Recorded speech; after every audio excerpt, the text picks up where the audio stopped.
back, everybody, and thanks for tuning in again to the Intern and the Expert podcast. We're back for episode 4 today, and as always, I am one half of your hosts, Byron Lockhart. And I am the other half, Susan Duffy. And we are joined today by a very special guest. She's a long-time friend and collaborative genius. Yeah. Collaborative genius. I like to use the word wizard, graphic design wizard. She's been in the industry for... like 25 years or so. It's a pretty long time. It's longer than I've been alive. So, Thanks, Byron. Thanks. But yeah, welcome everybody, Fiona Clark. Yay. Great to be here. Thank you for having me. No problem. We're excited to have you. Very excited. I specifically wanted this episode, and I'm quite excited for it, even though Fiona's got a bit of the first potty nerves, just like me. Public speaking is not my strength, but I'm here out of my comfort zone doing this. No, I think it's going to be good. And I really wanted to get you on because I'm very intrigued by what you do. The people at home might not know, but I really like, everything design and graphic design and stuff like that. And I know you do a lot of that. And also wanted to get a female guest on for once. We've had two guys. It's time to branch out and inclusive. Yeah, that's it. Get inclusive. So, and you don't just like design, like you do a lot of that for us at Channel, like little bits and pieces, and work with the team. So for sure. So I think it was good fit. Good first female guest to get on. Very much so. The perfect one, I'd say. Thanks. No pressure or anything. No pressure. No pressure. All right, let's kick off. We start. Let's start with Fiona. So why don't you tell us a little bit about your business and maybe what your current position is at your own business? My own business. Yeah, I'm the founder and owner at Greenlight Creative. It's been going for 12 years now. Essentially, Greenlight Creatives, we're the go-to people for a lot of our clients. We coordinate design, printing and signage solutions for our clients. So that can be absolutely anything from billboards to fence mesh to flyers to pens to doormats to just you whatever. name it, I know we'll a do it. supplier. I know I've got a contact. I can make that happen for you. And we're a we've property seen it podcast, firsthand. right?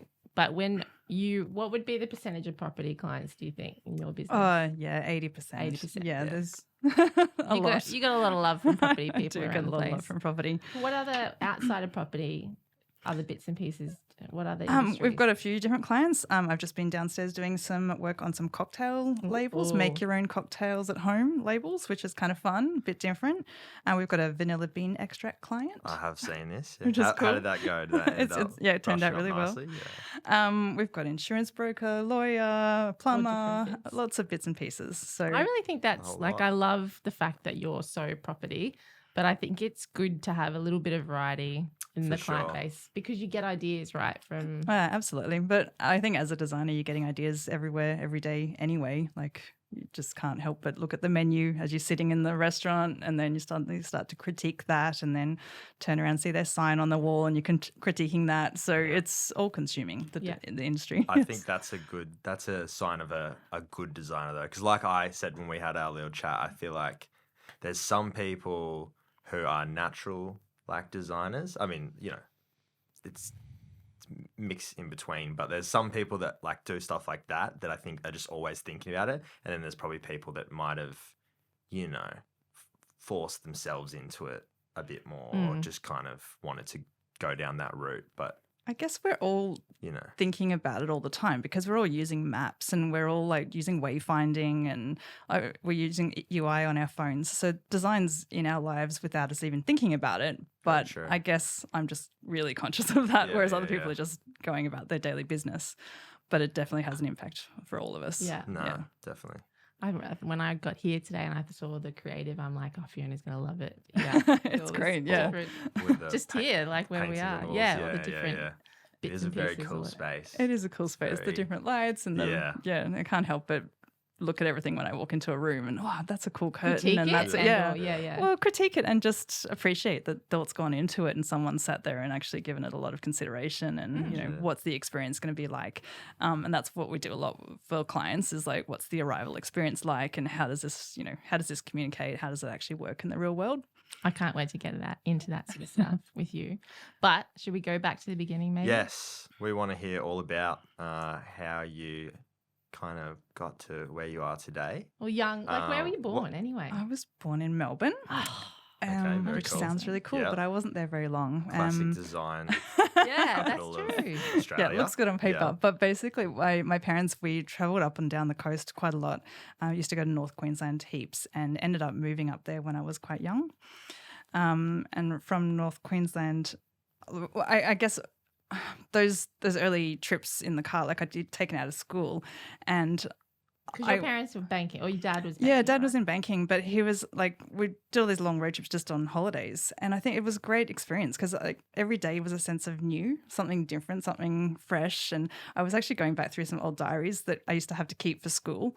And there was drawings of dugongs. And yeah, because I was being taken out of school. So there was some kind this is what my schoolwork looked like. Yeah. And it was a day-to-day kind of diary. And it's like, today I saw a dugong. And then next day, today I saw a cassowary. And like, it was just incredible. And I've got little drawings that my dad helped me do for each day. So I guess back then I even had kind of art in my life. But So was dad an artist? yeah, not an artist, but he dabbled in drawing. Like he liked drawing, so he'd help me do bits and pieces of drawing.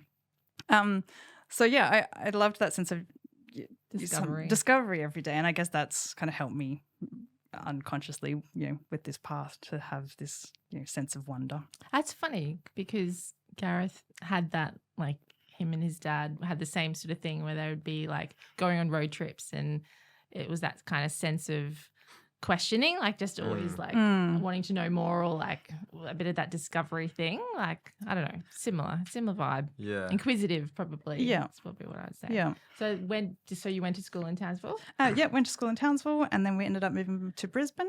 Yeah.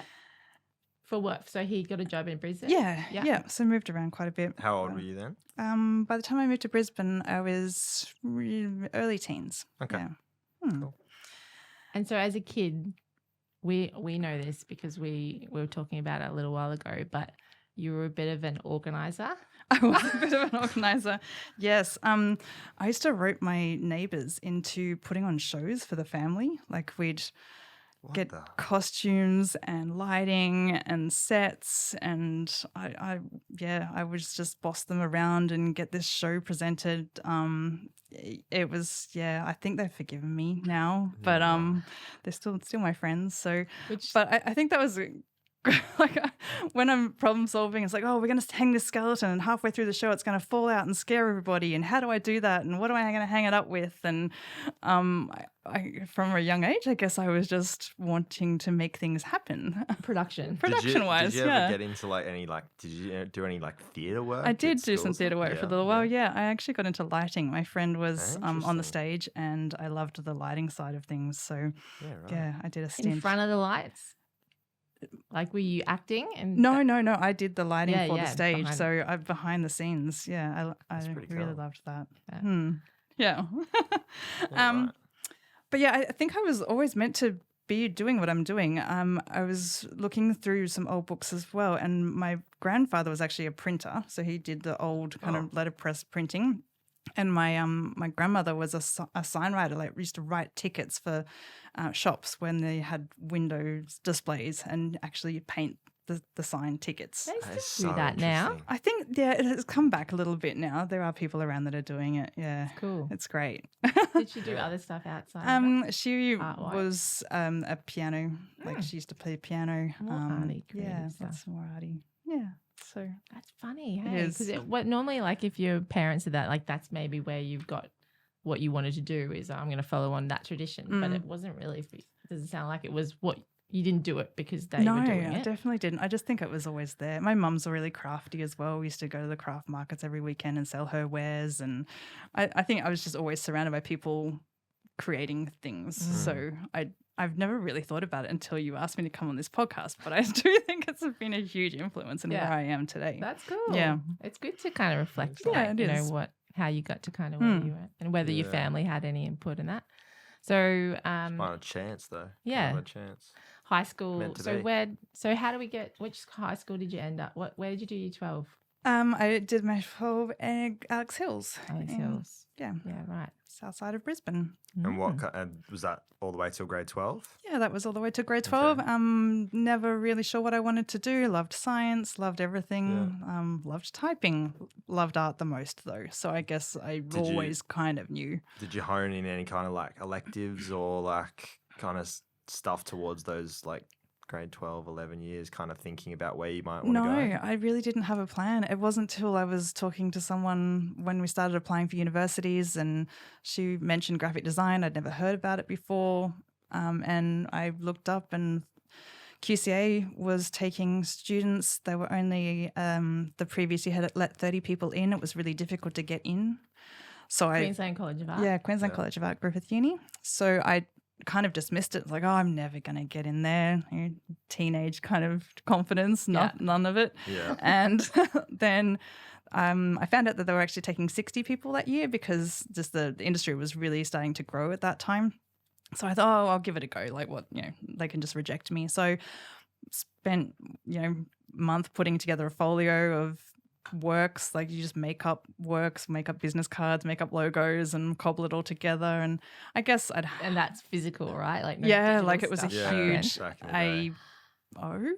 It was huge, like big turn pages, Yeah, right. sleeves, and That's awesome. it was all crafted and cut out and printed, and it was a lot. And sketches that I'd done earlier in my years, and some paintings, and just lots of different things. Again, I didn't really have a focus for the folio. It was just stuff I'd created. Stuff that you'd already Yeah. done. And like I feel like art's one of those so subjective things. Like how do you know if you're doing a good job? Like Yeah, know? yeah, it's really hard. yeah. So But anyway, then- they saw something in that, and I got an interview with the uni. Yeah. So that interview was a 2-hour process of a drawing test, I suppose.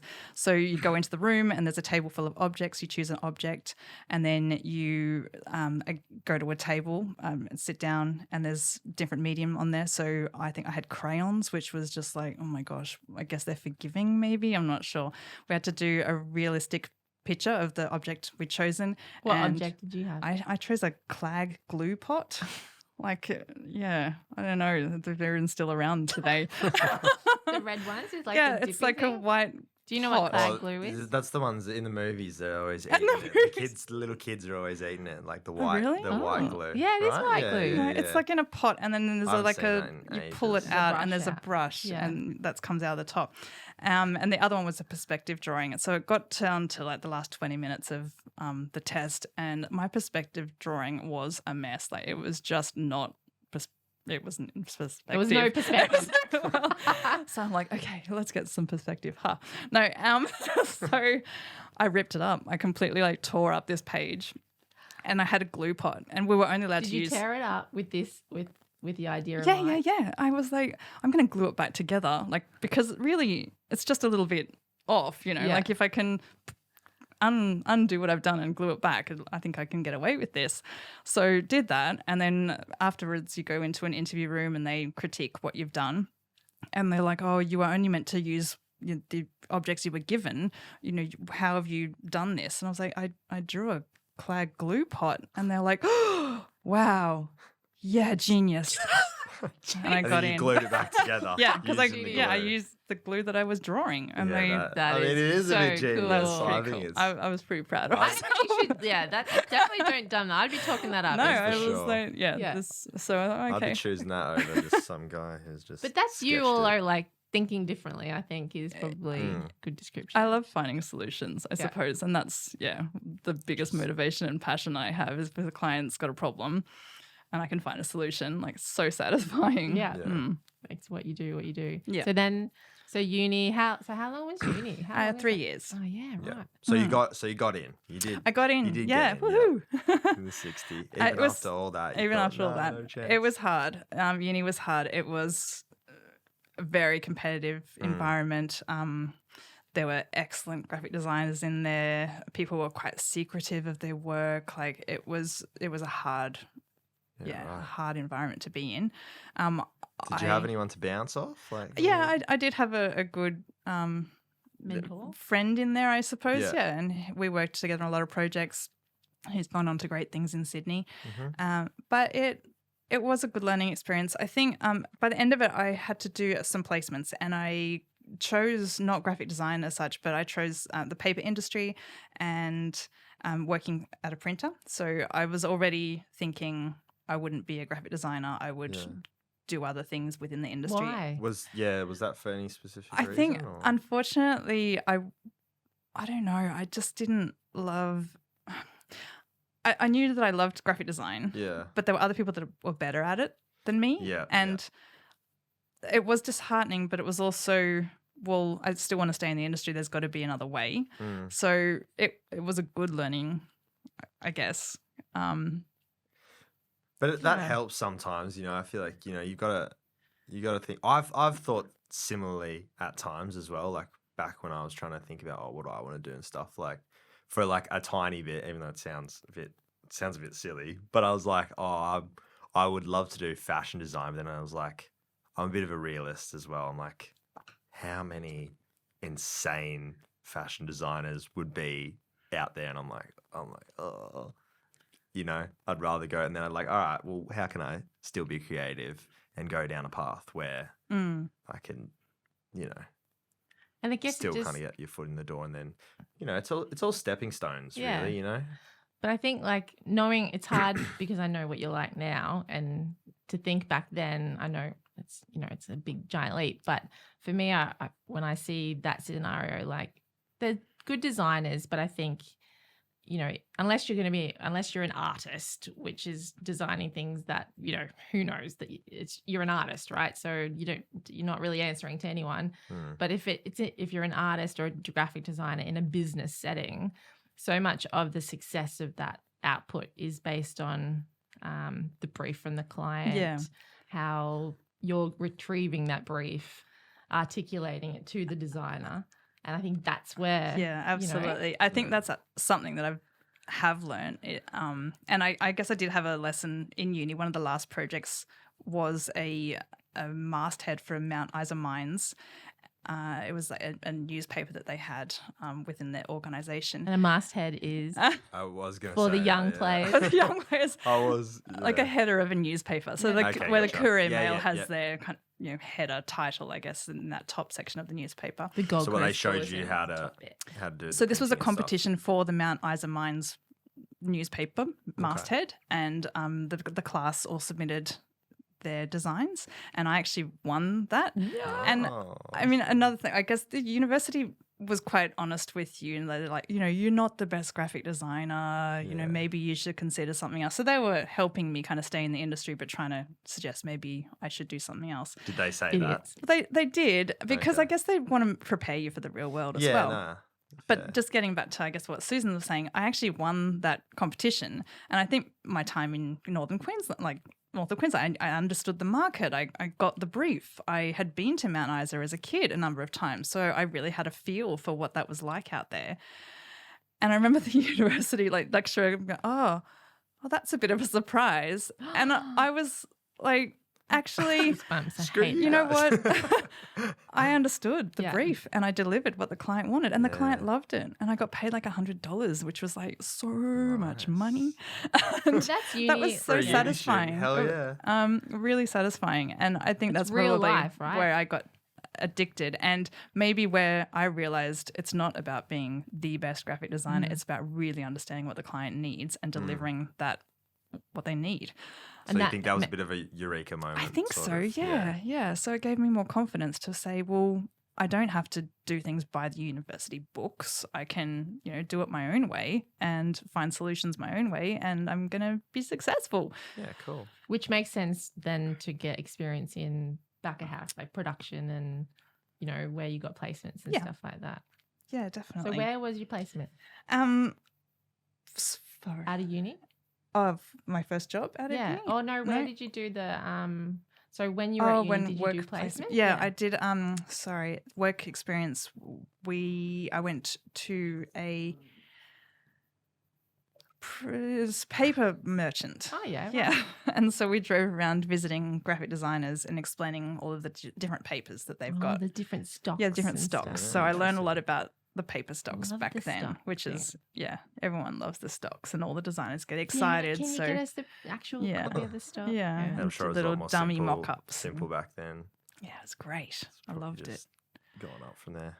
And then where did you do another place? Oh, and just at a printer. Yeah. So Okay. Okay. actually understanding kind of, this is when the files come in, this is what we do with them. And then they go over here to the printer and we put them on the press and print them and finish them off and package them up and send them to the client. I've oversimplified that. I was going to say, it's making it sound so much simple. But I shouldn't such a oversimplify big it thing. because it takes a long time and it's a lot of work. Yeah, we've definitely seen that firsthand. Yeah. And as a young marketer, not a designer whatsoever or anything, we would have to mock stuff up. Like, I don't know, as you get thrown, like we throw you sometimes, just try and do something like this, design something up and get it printed.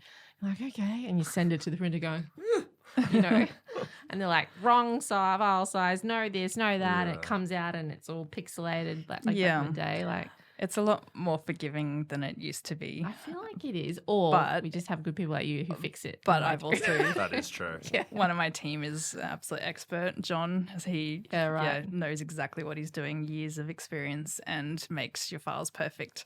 How did they do that? They must just get it and go, oh my God, what are these Yeah, I mean, at the I feel like I've had moment, a couple moments like that with some of our, stuff? a lot Yeah, of people some are of our designing stuff. in Canva, which I'm not dissuading. Like, everyone should, have templates and give it a go. But if they're going to suddenly send it to print, it's a whole nother ball game. And I really feel proud that we can, deliver something that's next level because, Yeah. But anyway, at the moment, we're rescuing a lot of files out of Canva. So, What do you mean rescuing a lot of well, files? people send us here's the print ready file. That's not print ready. yeah. But it's so easy. It says it's print Yeah. ready. Yeah, even I get confused with what you guys can and cannot use and we've stuff. got simple And lists the and stuff we bleed use. and all but- that. Like, that's a whole different ball game. Yeah. Like, all right, I can give you this, and then hopefully it works. Oh, that's I good. guess I do like educating clients around it though, so that they know what they're looking for. It's obviously going to help Yeah. everyone in the long term. So Yeah. if you've got questions, just ask me. Just ask, yeah. So got through uni, placements, Mm-hmm. and then first job. First job, I was a graphic designer at a local graphic design agency. It was really small, called Envin Design, which is French for at last. And the owner of that was Nicole Gillen, and she's still a good mentor to me today. She Cool. taught me a lot, and I guess I learned back then a lot about small business and running a small business. It was good, a good experience. Was that in Brisbane? Yeah, it was in Brisbane, not right. far from my first job at Mr. Whippy. So I Ah. kept it all very close in the Mr. Redlands. Whippy. That's another time, another story for another time. And then from there, I actually moved to Sydney. Was following a boyfriend, moved down there, As you do. and worked at Parramatta Leagues Club as the in-house graphic designer, which was fun. I got to design a bus. It was very cool. fast-paced, and Sydney traffic, it was all exhausting. So I got my friend Joanne. We jumped on a plane and went traveling around Europe for 2 And years. that's Joanne that works with you. Yeah, and that's Joanne that works. Very cool. So That's we all got along circle well moment. traveling, and yeah. That's cool. Did you do any creative stuff over there? Did you No. work overseas? Yeah, I did. I had a working visa, but I just did a lot of data entry and a lot of Yeah. nothing. Mm. It was kind of fun. Kind of You're a just gap trying to- year just you trying to needed. get by rather than further Yeah. your career. I mean, I could have earned a lot of money. I think some other friends were getting paid £50 an hour doing PowerPoint presentations, but I don't know. I just wanted some time out, and it was an amazing 2 years. And again, I think I had that sense of wonder that maybe I'd gotten addicted to from my childhood, where I'm traveling on the road every day. Just loved that. Mm. Yeah. Again, I guess it was a bit of organizing and planning, and sorting out where we were going to sleep next and eat Yeah. next. Were It you was- the friend that was always like planning like Well, days strangely, on and the I think this go? is why Joe and I worked so well together. Sometimes we'd arrive in a town and I'd be like, I'm so confused. I don't even understand this map. And she would just pick it up and run with it. And then the next town we arrived, she's like, oh, I don't understand this town. And then I'd run with that. So Yeah, right. we were kind of tag Bouncing. teaming where one of us didn't have a solution, the other one would find a solution. So Dynamic skills. duo. it's perfect that That's we're good. working together now. So did you like question when you were overseas that you wanted to stay in that sort of field, or did you always know you kind of wanted to keep going in design and stuff? I guess I came back to Australia with a huge debt, and I didn't know what to do. I was Work. I have to do some work. And then I kind of told people I was back and, could you just do a business card for me? Can you just do a flyer for me? So I started to dabble back into the industry, I guess. I really didn't want to apply for graphic design jobs though. I just felt that it was time to do something different. Yeah. I saw a job advertised at Portfolio. Oh, cool. And that was a production manager. And it took a lot of convincing for them to hire me as a production manager because they had an idea in their head. If you've been a designer, you only ever want to be a designer, and why would you step across to production?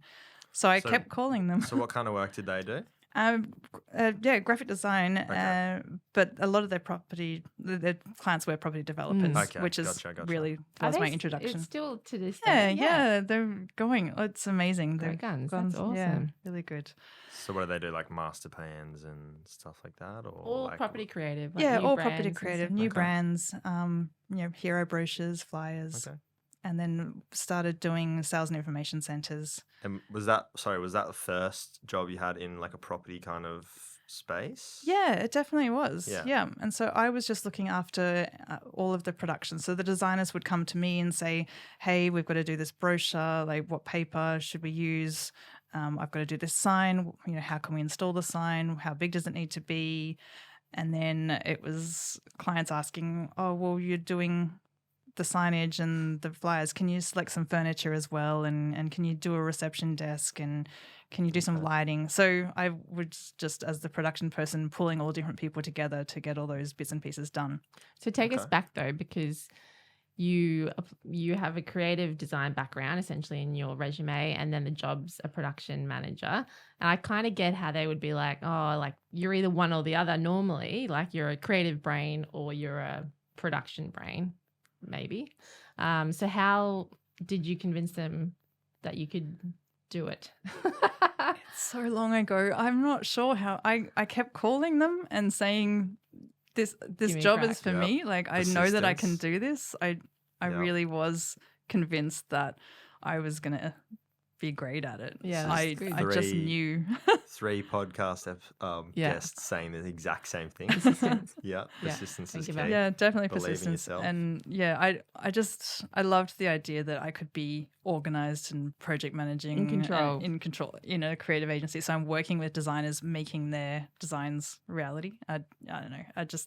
It was just the perfect job. Yeah. Yeah. Mm. That would be true. Like if you have, so how, like very base level client, developer, property client brief something in, does the creative team then go away and like strategize and then have the designer has an idea and then do they come to you in production, or are you involved in that early kind of workshopy bit? That's a good question. Like, how does that In the flow? agency, I guess a lot of that was, the account manager and the designer coming up with a design, an idea. And then I would get involved quite early, I guess, because it was mostly like, oh, we want to do a brochure this size. And I was like, well, you can't print it that size because, paper doesn't come that big. So you have to change the size of the brochure. Yeah. Or, we can't actually physically make that as a sign. So you have to come up with something else. But this is the bad side of my work is I do want to keep pushing creatively, and why I like working with super creative people, because sometimes I get caught up in, how are we actually going to physically do this? Yeah. So, yeah. Having the time to kind of still get into the creative bit and push your boundaries. Yeah. Will also push the boundaries of production. Well, that as well, but I just don't want to say we can't do something. Constrain something. Creative people have such amazing ideas, and Yeah. I don't want to be squishing that. No. I want to be, making whatever they want happen. Yeah. But the reality is sometimes you just can't get a piece of paper that big, Or the Yeah, budget right. doesn't allow. or the budget doesn't allow it mostly. What is your budget for this? I don't know. Just tell me how much it's going to cost. Yeah, $120 a book. Oh, not that much. Well, So it sounds like Portfolio was kind of like a big a fork in the road. It was huge. I was there for influence? 6 years. Absolutely loved it. I learned so much from the owners there. Really, yeah, a great time. It was a great team of people. So what were the other kind of big highlight career-wise before you started Greenlight? I guess from there, I did decide that I wanted to become a landscape architect. I thought I'm going to get out of this industry, and but that didn't happen. I ended How far did you get down the road? like 2 weeks out of portfolio. Did you leave it to do that? Yeah, I left and I was going to start it, and then just wanted some time off, and then someone called me.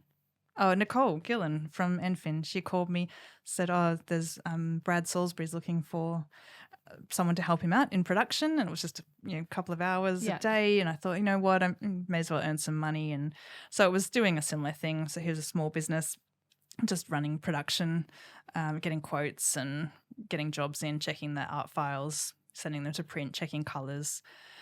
Again, learned a lot from him as well. He's very expert in print field. Been doing it a long time. So yeah, anything that I didn't know, I definitely picked up more information from him. So that was great. But what ended up happening and how Greenlight started is I had clients calling me from portfolio. And after you left. Yeah, after I left. And I kept explaining that I was going to be a landscape architect and it wasn't something I was going to help them with. I feel like that whole landscape architect story is a whole nother podcast. You just threw that in. That's curveball. Well, I think it sounds like it didn't. I know, but I want to know why you didn't. Really. Or is it just because Greenlight? Well, why did you think that? I think did you put the boots on and we're doing it and then went, nah. No, basically landscape architecture is going back to uni for 4 years. Yeah, right. And well, that's reason enough. And you were willing to do that. I was, but I think I don't know, I just got dragged back in, really. Yeah, right. Maybe it wasn't. Maybe I can still do it. Well, maybe because I see you on socials and stuff, you are out in the wilderness. I don't know. That doesn't mean you're a landscape architect, right? But, you do seem to enjoy the outdoors quite a lot. I do, yeah. And then you're still in creative stuff all the time. So maybe you're filling your cup that way, That's right. And I do love gardening, and my grandpa loved gardening and mum loves gardening. I guess it is in my blood too to do that. So I was trying to find another creative way to outlet. Be outside a bit more. Yeah. Not in front of a computer possibly. But essentially landscape architect would have been sitting in front of a computer for a lot of that and designing it. So it always seems greener. It does. Pun on the other side. Yeah. So yeah, anyway. So Salisbury production, I was doing work in the afternoon with Brad, and that was great. In the mornings I was designing for clients. So I would design some lot signs in the morning, and then I'd bring the files in to Brad, and he would produce them through his system, and the printers would print them through his system and send them out, do billboard skins. I was doing a lot of different things, and I was just splitting my brain between the two, kind of me working in the morning and then going into for yourself. And going into the office in the afternoon. It was office for who? For Salisbury production. Okay, gotcha, so I was doing production management still, but just in a smaller company. Mm-hmm. So I had to make the choice, and it was hard to leave. But yeah, I decided that it wasn't that easy decision, because I thought how am I going to survive on, just the clients I've got in the mornings? That seems And why crazy. were they going to you in the first place? She's so good. I was fast. I was probably affordable, but a lot of the big developers use big agencies that do amazing brands, really beautiful work, but then they don't necessarily want to get caught up in the lot signs or the quick digital ad or the little newspaper ad. When they've done the big style guides, they're generally quite happy for someone to just pick up all of the, same day. Because I'll get a call in the morning and someone will say, I just need one sign delivered to this site. And a big agency is not going to go and deliver one sign, design it and get it in the ground. Not that that's how we want to work. We want to work at a sustainable pace. But that would have been good for you, right? But back when I was by myself, I could kind of, quickly do a few bits and pieces, and they loved it. So what was happening is, I was splitting my brain, I guess, and it was a lot. And I figured, I've just got to pay some rent and get some food on the table. I can do this. I'll just jump in. It was Sandra and Billy at Pete at the Awesome. time, and they really encouraged me to. They said, "Why can't you do it? Just do it. Just start. Just call Start yourself your Fiona thing." Clark Design and get out there and do it." So Yeah, That's so cool. I did. Well done. very What were your cool. parents like? Did you tell anyone? Ask for permission? No. No, I just went in blindly. I had a bit of savings by that point. I guess I sent the lot signs to print and paid for them, and they got in the ground, and the client paid me, and I thought, okay, I can do this. Do you look back and just go, what was I thinking? I think maybe the risk I was taking on with my own savings, but I don't know. It's paid off. Yeah. So, yeah. That's so cool. That's And good. what was the name of the business? It was Fiona Clark Design. Okay, very Yeah. nice. And then so you just keep working for yourself. At what point did you think, okay, I need to get another person on my team, or like who was it? Or what they do? Joanne started coming to my house and working off my dining room table, just helping me out with the books, like doing a bit of reconciling of, why have you paid this out of your personal account? You should get a bank account. Like, it was all a bit over the place at that point, but yeah, she helped me, put everything in the right columns and make sure I was actually making money. So she was studying uni at that time, and yeah. What was she studying? Accounting or something? No, she had done accounting before, but she was studying Something? Something. something to do with the ocean, Oh, Marine interesting. biology. marine biology, Oh, Winner. wow. which was very different, but yeah. Okay. See? So did she drop that after she came to work for you? No, she was continued she went to be the director. I don't know what the title was at Reef Check Australia for a little while. Yeah, right. Wow. But yeah, essentially she's come back, which is amazing. Very cool. So, like, how many clients were you working with at that? Yeah, I was wondering Yeah, as well. there wasn't many. Just probably two Yeah. big ones, really. But is it because the budget that they would have been giving to a big company that had to get split so many ways, coming just to you would have kind of works better for you, sort of? Yeah, I guess I just had that time to focus on just those clients, so I was super responsive. And yeah, they appreciated the fast turnarounds. I think that was the main reason. And Yeah, they were both property clients? Yeah. Yeah. That's cool. Okay. And then so you get an accountant, essentially, where does it go from there? Who do you pick someone up, or when do you So I had a bit of a failed hired a PA type person, and Okay, it didn't really yeah. work out. I was a bit of a control freak, it turns out, and I couldn't quite let go of some things to let her do that job. And also it was really strange her coming to my house. And I guess at that point, that's when Greenlight, there was two reasons. It was strange someone coming to my house. Joanne was fine because I'd, known her knew her. forever. But having someone else come to the house and also starting to answer the phone, Fiona Clark Designs, Fiona speaking, it was just really, I didn't like that. And I wanted to be sounding, I guess, bigger. Well, I guess that's a good question that I don't know of. How'd you come up with the name then? Well, Greenlight. it took a while. I had some terrible names in the pipeline, but Greenlight Creative, I think it was actually Fiona Booker and Trent Sedata from Made Known, where you used to work with Fiona at Portfolio as well. A lot of my contacts do still come from Portfolio. She came up with the name and the logo, and it seemed like a great idea because it was like Greenlight Go. Like it was, we make things got happen. the Greenlight Go. Yeah, I'm the person that keeps things moving. So yeah, it suited us really perfectly. Cool. And from a business, this is a bit of a nerdy business question. So when you started the business, did you sit down and write a business plan and have any big dream of where you wanted the business to go? Or was it Just kind of go.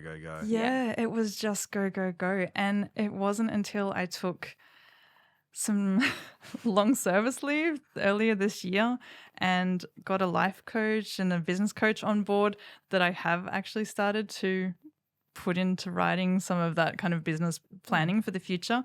So it only took 12 years, which is crazy, but it was just too busy. I just let it happen and I thought it's working, it's fine. I'll just let it keep happening. But as I get more staff, I'm responsible for those staff. So I want to have a good structure and a good plan. Yeah. So I know exactly what the I think vision is. it's probably because like I think it sounds like you're just kind of passionate-ish about what you passionate-ish, but like passionate about what you do that you weren't really thinking about. Well, like clearly as we heard, it's not like you were thinking, oh, I want to be the boss and I want to start a business and I want to it's make true. money for Like myself. I You never. just kind of fell into it, and then like If you you'd know. asked me at uni, oh, will you own your own business one day? I'm like, no, Yeah. no, what? But like you it just just never wasn't know. on the cards. Yeah. And even when people say to me now, oh, you've got your own business, I'm like, well, oh, yeah, I do. Like it's not something I kind of ever You really. don't boast. You're not boasting about it or anything like No. that. Yeah. And I think also, you know, obviously you were good at what you did, which is why you've kept clients. But property is like one of those industries that doesn't stop like a lot, but it's always the next thing. It's the next release. It's the next year. It's the next stage of sales. It's, you know, it's this continuous beast that you don't get a chance to kind of like pause. Like it's not like football where you're kind of in the off season or like there's a slower part of the year or, you know, like it's just continuous. So I think like you can get through a year and be like, what, you know? And so 12 years doesn't, you know, like you probably sit there and go, what? But it makes sense. It's a blur. You blink your eyes and then it's kind of gone. So yeah, I want to spend a little bit of time in the businessy thing because I think it's important, but just because I'm interested in it. Like what do you think, you know, how do you think people would describe, I'm going to put you on the spot here, which I know you'll love, your bit, like why they do business with you, or why do you think that? Yeah, how do you think your clients? And I can tell you because I'm a client. You're allowed but yeah, to. like, we've seen.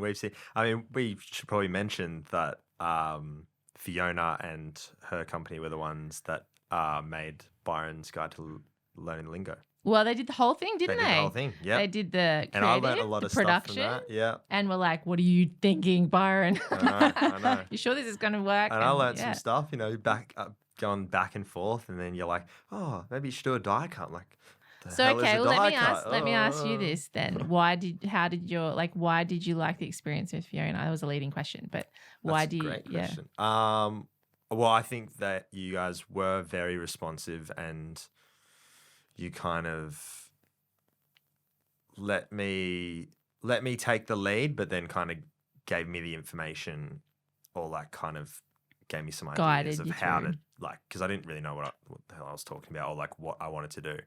So I gave you what I had, and you kind of just spruced it up, and but you kept coming back to me, and like we were just going back and forth. It wasn't like you just did it and then just pushed it out, which was it was a great experience for me.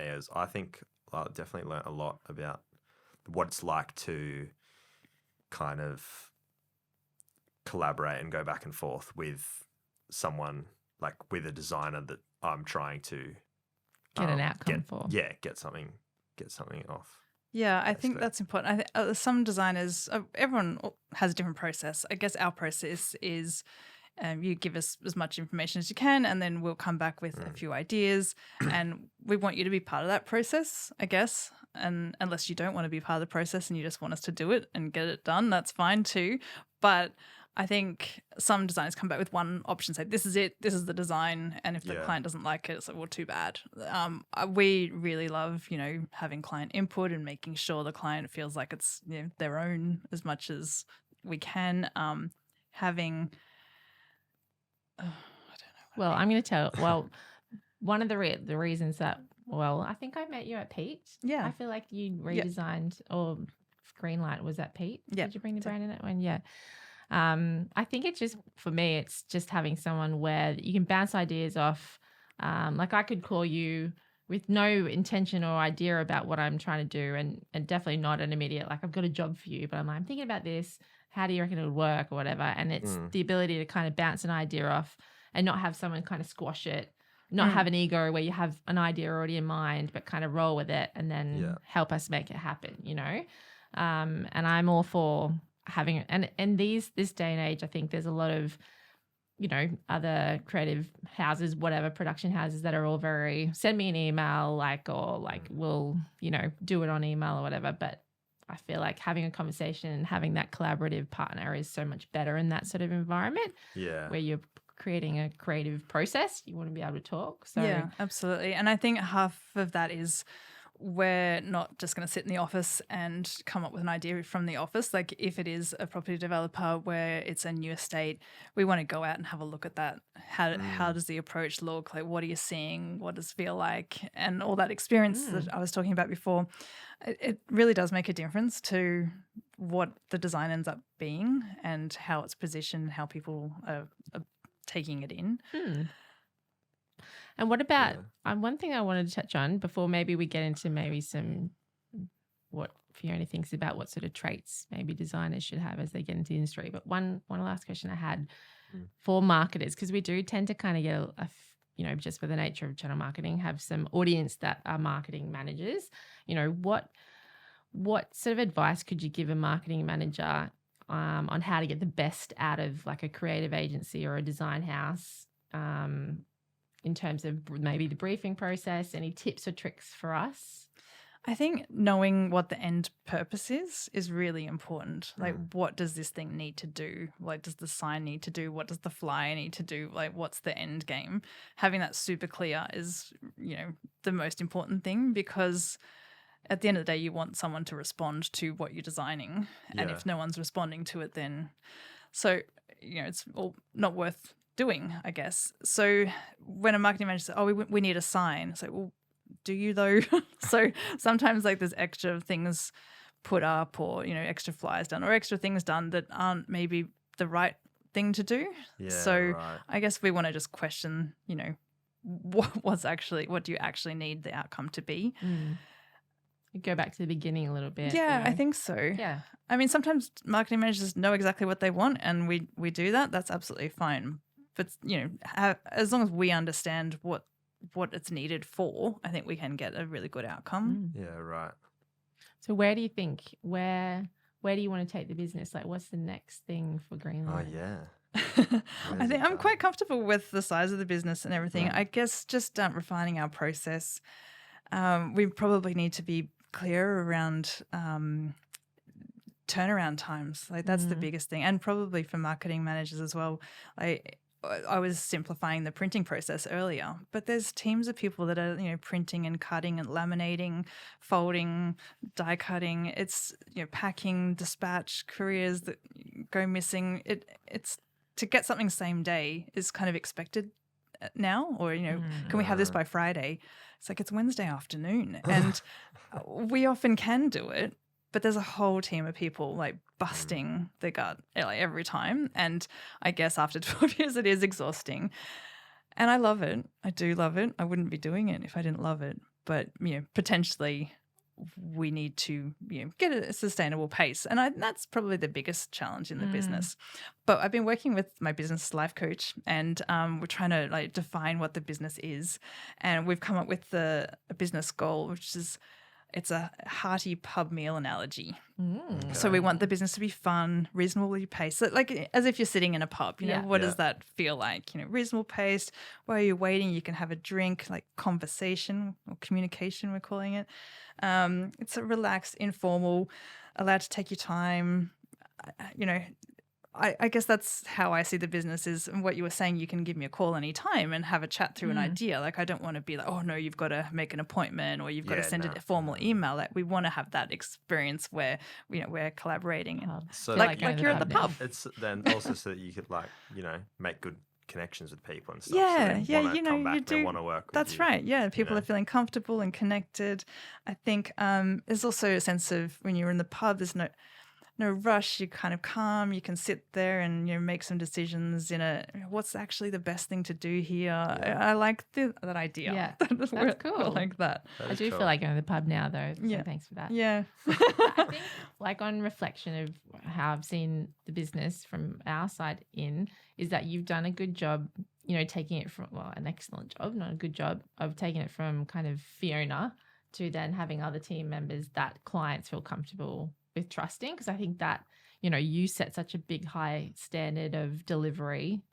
It's hard when you have to try and expect that from your staff. Again, we've worked with some HR people to, have some sessions around values in the business. And so I just really want to make sure that the team's on the same page. Yeah. And it's kind of what I was saying about the marketing managers having an end goal. Like I want the team to understand, like, this is the end goal. We want clients to feel comfortable and relaxed and happy and satisfied, and like you've just had a big hearty pub meal. Cool. A schnitzel. Very Yeah, cool. a schnitzel. A snitty. Yeah, Shitty. maybe. Or a Yeah. palmy. It's almost lunchtime, Schooner. right? Or a Yeah. palmy. So what about our interns then? If we think about some advice we could give them. Yeah, what do you think is a good way for like younger people that want to maybe get to somewhere close to where you are today? Or like where do you think they should start? Or what do you think, what kind of attributes do you think that they should want to hone in on maybe as well?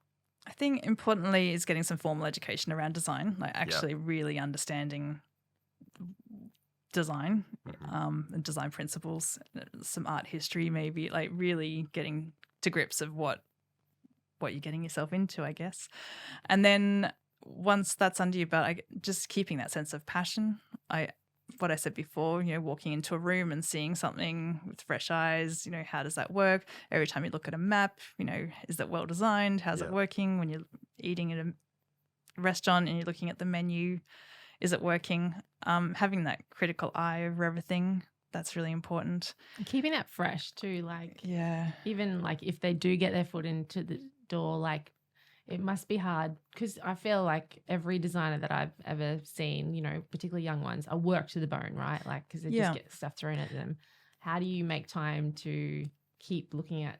It's super hard. I think I was saying to one of our designers in-house last year, she was stuck on a job and asking me for advice, and I said, go for a walk, like go and have a look, just get outside, look at signs outside, look at things outside, because often I'll be walking along and see some kind of architecture feature and think, oh wow, that's amazing, I can use that shape somehow in this design that I've been thinking about. I'm just inspired by different things. So making sure you're not just stuck in front of a computer.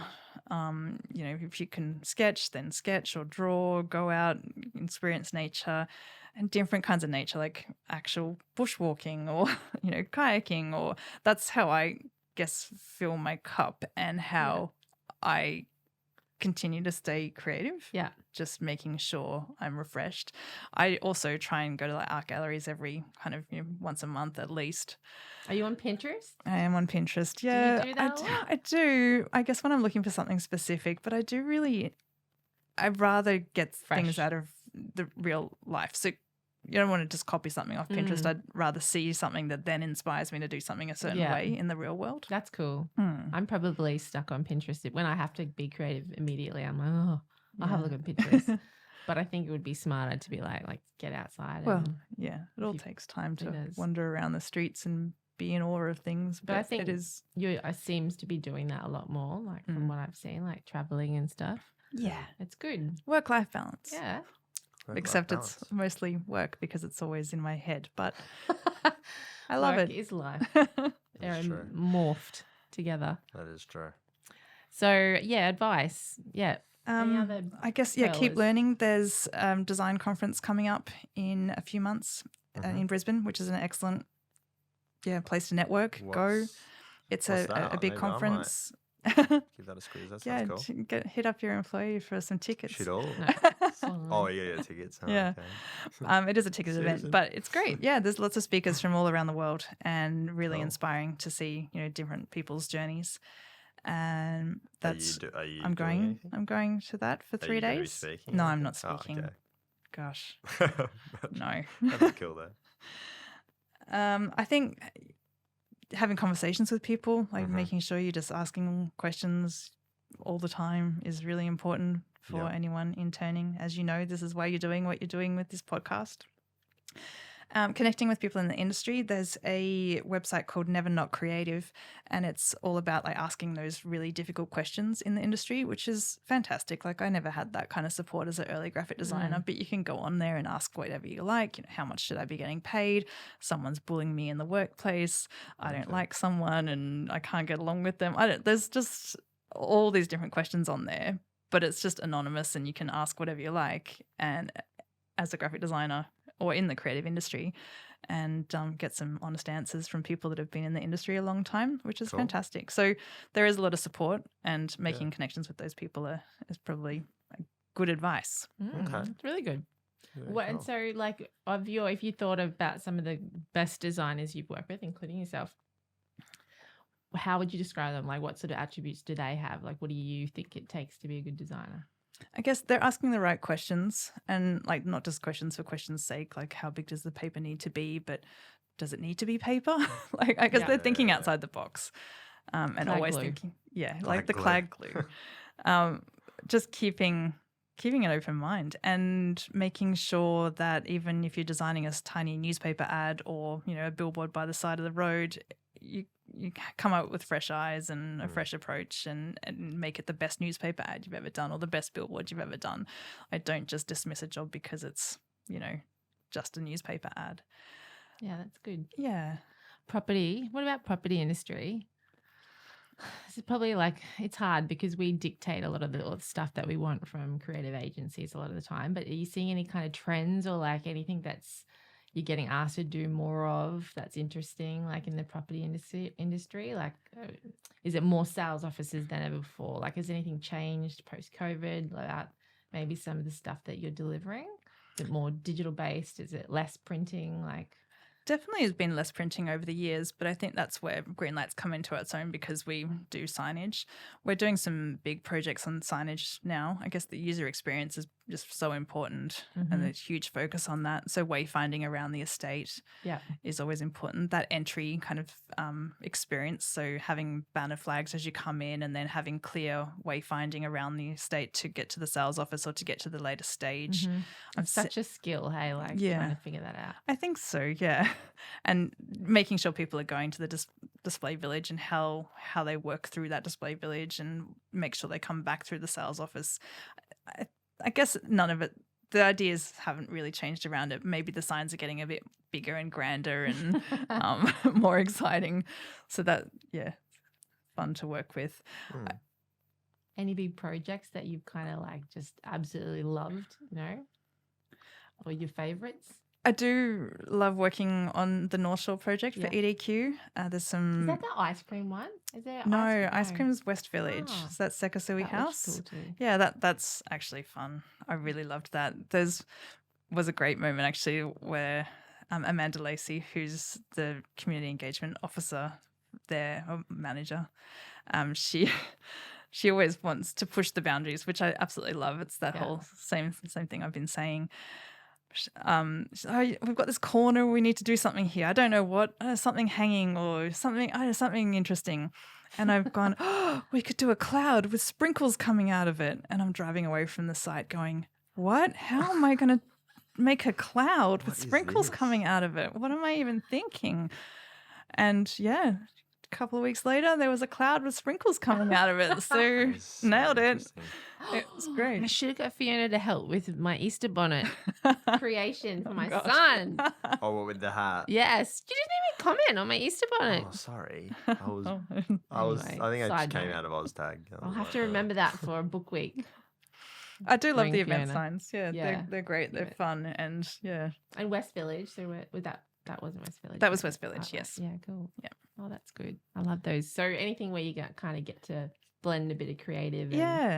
For something completely different, exciting, and doesn't need to last forever. It just needs to be exciting and make people smile. It's good. Good way of thinking about it, yeah. What else have we got? Well, just on a kind of off topic, just while we've got a designer here, it's just an interesting question I've kind of been thinking about lately. What do you think about all the advancements in the AI, what's going on with AI, and how do you think that's going to either help or affect graphic designers and stuff? Yeah. Are you nervous about it or? I guess I'm not nervous anymore. I used to probably get more nervous about things like Canva and things, but it just happens and we keep going. Kind of roll with it, yeah. AI, it's really interesting with the photo-generated AI stuff. It's, because it's taking everyone else's photos and then putting new photos together. There's huge questions around copyright and ethics of all of that. And Mm. I haven't actually tested it myself yet, so I've I'd be tested it interested a to little bit, but test. what I've seen that's being produced is kind of like, I wouldn't say it's scary, but it makes me go like, oh, I feel Yeah. like, So what is it where like? does it Can you stop? create a fly for me, and will it do it? Well, see, that's the thing is, I don't know if it's ever gonna, well, but it could, because it's always advancing. I'm like, I hope it doesn't get to that point where it can create flies. It might even be able to now. I don't know. I mean, Canva's pretty much that. Can There's do that. templates there, and Yeah. you go here. I want a But at flyer, least you've got to and do that yourself. Whereas this is like you type in what you want and it just does it. yeah, And I feel like it is a little bit. It's more. I feel like it'd be more scary for like art, like graphic design artists that are doing, paintings or like actual drawings and stuff from scratch. Whereas yeah. It's taking- interesting though. Like when you go to an art gallery and you see a painting in real life, there's a sense of like an aura about that. Yeah. Whereas true. these generated things, I don't get that same sense of connection with something that's just been generated on a screen, and when you're looking at it on a screen. So maybe that's why I love going to art galleries, because you get a sense of this real life object that someone's worked on, and you can see the detail in the strokes, or you can see the detail in whatever the medium is that they've worked with. I love that. I don't think that computers can replace that. I think you're right. I just hope there's a way of kind of differentiating it though, because it seems it's like so oversaturated, so you kind of know that They'll work it's that out AI though. stuff. It's like the Yeah, uncanny valley stuff with that's it. Animation. They didn't get it right for a lot of years, and now it's pretty spot on, and a lot of the time you can't tell if it's real or animated, which is Yeah. incredible. It's only going to get better. Yeah, I think you're right. Like, the AI stuff, I mean, I could eat my own words, but similarly with Canva, like Canva has a purpose and it fills a gap.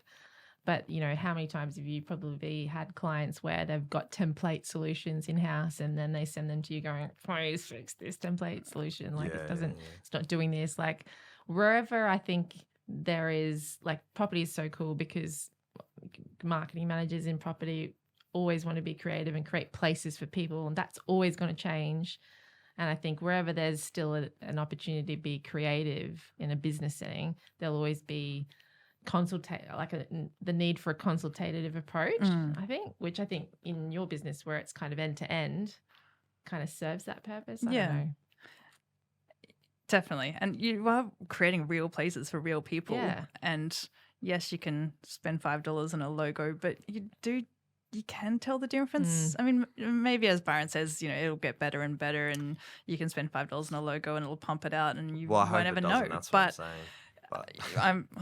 I can't worry about that. no, now. for sure. No, and it'll never be able to do what you guys do. Yeah. Like, there's no way. But I think there's just mean more like the human touch, and that comes back to craft.